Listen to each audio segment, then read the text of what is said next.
Philippe Montlobou, bonjour. Bonjour. Vous êtes président du directoire d'Enedis. On est ici à La Creux pour la restitution de ce rapport du comité de prospective. Que retenez-vous de cette table ronde à laquelle vous avez participé sur la transition énergétique dans les territoires ?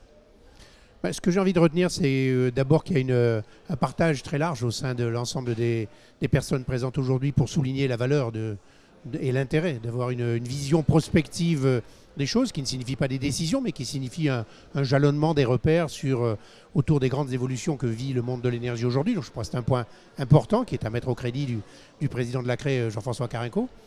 Le deuxième élément, c'est que ce rapport pose des vraies questions. Ce n'est pas une réflexion intellectuelle déshumanisée ou déconnectée de la réalité des transformations qui sont en cours aujourd'hui et aborde avec, je dirais, lucidité les grands enjeux qui sont devant nous. À commencer par celui aujourd'hui d'une transition énergétique qui est d'ores et déjà engagée. Il n'y aura pas de retour en arrière au sein des territoires. Celui évidemment d'une transition numérique associée qui facilite l'appropriation par les territoires des grands enjeux associés au développement des énergies renouvelables, de la mobilité électrique, de l'évolution de réseaux électriques intelligents, autant de facteurs qui modifient en profondeur les équilibres historiques des systèmes énergétiques tels qu'on les connaissait. Alors parmi les éléments qu'on peut retenir, c'est que les débats étaient autour de la péréquation. Est-ce une valeur? Et c'est un choix politique d'abord, et le rapport confirme qu'il n'y a pas véritablement aujourd'hui d'autres systèmes qui apportent des réponses beaucoup plus éclairées et que finalement le consensus social, le choix politique et les enjeux associés à la péréquation, quand on le voit dans le contexte social français, sont plutôt une bonne réponse. Et ça, je crois que c'est globalement plutôt partagé au sein des acteurs qui étaient présents aujourd'hui.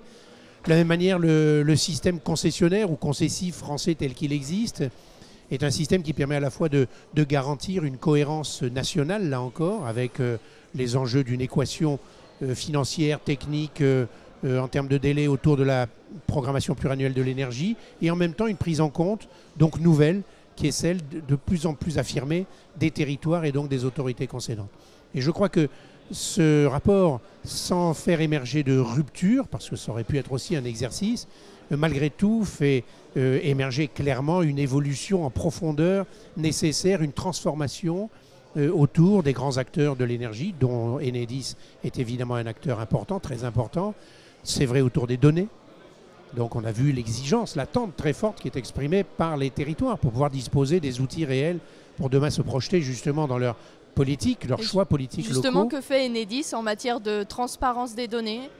Alors, il y a les questions de transparence, il y a les questions de mise à disposition, les questions d'initialisation, les questions de sûreté des données, de cybersécurité des données, qui sont autant de facteurs qui jusqu'à il y a quelques années, moins de 10 ans, n'existaient pas. Et qu'aujourd'hui, il faut appréhender de manière à répondre à des attentes de plus en plus fortes chaque jour. Ça, c'est une responsabilité, évidemment, j'allais dire nouvelle, quelque part, d'Enedis, que l'on appréhende, qui nécessite encore des décalages, évidemment, tant au niveau réglementaire qu'au niveau local, mais sur lesquels nous sommes très clairement engagés vers plus de transparence, plus de fiabilité, plus de mise à disposition, plus d'échanges, plus de dialogue autour de ces questions, et évidemment la pertinence in fine. C'est vrai au niveau des contrats de concession, ça a été évoqué également, c'est-à-dire on voit bien que là, ces contrats se nourrissent justement des choix politiques, des enjeux locaux tels qu'ils sont déclinés, et que le rôle du concessionnaire, s'il a été jusqu'à présent plutôt salué en termes de qualité et de robustesse du réseau, doit évoluer encore plus rapidement pour être justement dans une logique de capacité à maîtriser globalement les équilibres nécessaires à la maîtrise de la programmation pluriannuelle de l'énergie en termes de coûts, en termes de délai, en termes de qualité, mais en même temps pouvoir apporter des vraies réponses différenciées aux exigences et aux attentes des territoires locaux.